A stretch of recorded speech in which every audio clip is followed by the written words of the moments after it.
ವೈಕುಂಠ ಏಕಾದಶಿಯ ಪ್ರಯುಕ್ತ ಶ್ರೀ ಗುಂಜ ನರಸಿಂಹಸ್ವಾಮಿ ದೇವಸ್ಥಾನದಲ್ಲಿ ವಿಶೇಷ ಪೂಜೆ ನಡೆಯಿತು. ಬೆಳಗ್ಗೆ 5 ಗಂಟೆಗೆ ಸ್ವರ್ಗದ ಬಾಗಿಲು ಪ್ರವೇಶವನ್ನ ಮಾಡಿ ಭಕ್ತರು ಶ್ರೀ ಗುಂಜ ನರಸಿಂಹಸ್ವಾಮಿ ದರ್ಶನ ಪಡೆದುಕೊಂಡರು. ವಿವಿಧ ಬಗೆಯ ಹೂಗಳಿಂದ ಶ್ರೀ ನರಸಿಂಹಸ್ವಾಮಿಯನ್ನ ಅಲಂಕಾರ ಮಾಡಿದ್ದನ್ನು ನೋಡಿ ಭಕ್ತರು ಪುಳಕಿತರಾದರು. ಏಕಾದಶಿ ಹಿನ್ನೆಲೆಯಲ್ಲಿ ವಿವಿಧ ಧಾರ್ಮಿಕ ಕಾರ್ಯಕ್ರಮಗಳ ಆಯೋಜನೆ ಮಾಡಲಾಗಿದೆ.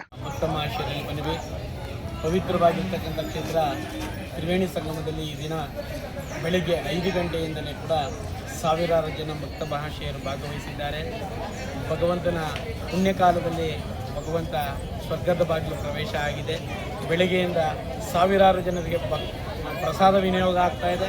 ಅನೇಕ ಸಾಂಸ್ಕೃತಿಕ ಕಾರ್ಯಕ್ರಮಗಳು ಜರುಗ್ತಾ ಇದೆ ಮತ್ತು ಸಹಸ್ರೋಪಾದಿಯಲ್ಲಿ ಭಕ್ತಾದಿಗಳು ಈ ಒಂದು ಕಾರ್ಯಕ್ರಮಕ್ಕೆ ಆಗಮಿಸ್ತಾ ಇದ್ದಾರೆ.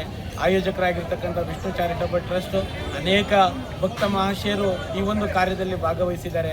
ಈ ಕಾರ್ಯಕ್ರಮಕ್ಕೆ ಸಹಕಾರ ನೀಡಿರ್ತಕ್ಕಂಥ ಎಲ್ಲ ಸೇವಾರ್ಥದಾರರಿಗೂ ಮತ್ತು ಅವರ ಕುಟುಂಬಕ್ಕೂ ಭಗವಂತ ಒಳ್ಳೆಯದನ್ನು ಮಾಡಲಿ, ಆಯುಷ್ಯ ಆರೋಗ್ಯವನ್ನು ಕೊಡಲಿ, ಇಂಥ ಪುಣ್ಯ ಕಾರ್ಯ ಮೇಗಿಂದ ಮೇಲೆ ಆಗಾಗ ನಡೀತಾ ಇರಲಿ ಅಂತ ಈ ಸಂದರ್ಭದಲ್ಲಿ ಪ್ರಾರ್ಥನೆಯನ್ನು ಮಾಡ್ತಾ ಸುಮಾರು 10 ಕ್ವಿಂಟಾಲ್ ಪ್ರಸಾದ ವಿನಿಯೋಗ ಬೆಳಗ್ಗೆಯಿಂದ ಸಂಜೆವರೆಗೂ ಕೂಡ ಸುಮಾರು 40 ರಿಂದ 50 ಸಾವಿರ ಜನ ಭಕ್ತ ಮಹಾಶಯರು ಭಾಗವಹಿಸ್ತಾರೆ. ಇಂಥ ಪುಣ್ಯಕಾಲದಲ್ಲಿ ತಾವೆಲ್ಲರೂ ಭಾಗಿಯಾಗಿ ಆ ಭಗವಂತನ ಕೃಪೆಗೆ ಪಾತ್ರರಾಗಬೇಕು ಅಂತ ಮತ್ತೆ ವಿಷ್ಣು ಚಾರಿಟಬಲ್ ಟ್ರಸ್ಟ್ ವತಿಯಿಂದ ಮನವಿಯನ್ನು ಮಾಡ್ತಾ ಇದ್ದೇವೆ. ಸುಮಾರು 48 ದಿನಗಳ ಕಾಲ ಪಾರಾಯಣ ಮಾಡಿ ಈ ದಿನ ಪವಿತ್ರವಾಗಿರೋ ದಿನ ಸ್ವರ್ಗದ ಬಾಗಿಲು ಪ್ರವೇಶ ಮತ್ತು ಸ್ವರ್ಗದ ಬಾಗಿಲು ಪ್ರವೇಶ ಆಗಿದೆ. ಈಗ ಸಾವಿರಾರು ಜನ ಸಾಲೋಪಾದಿಯಲ್ಲಿ ಭಗವಂತನ ದರ್ಶನವನ್ನು ಪಡೆದು ಪುನೀತರಾಗ್ತಿದ್ದಾರೆ. ಧನ್ಯವಾದಗಳು ಸರ್ ವಿಷ್ಣು ಚಾರಿಟಬಲ್ ಟ್ರಸ್ಟ್.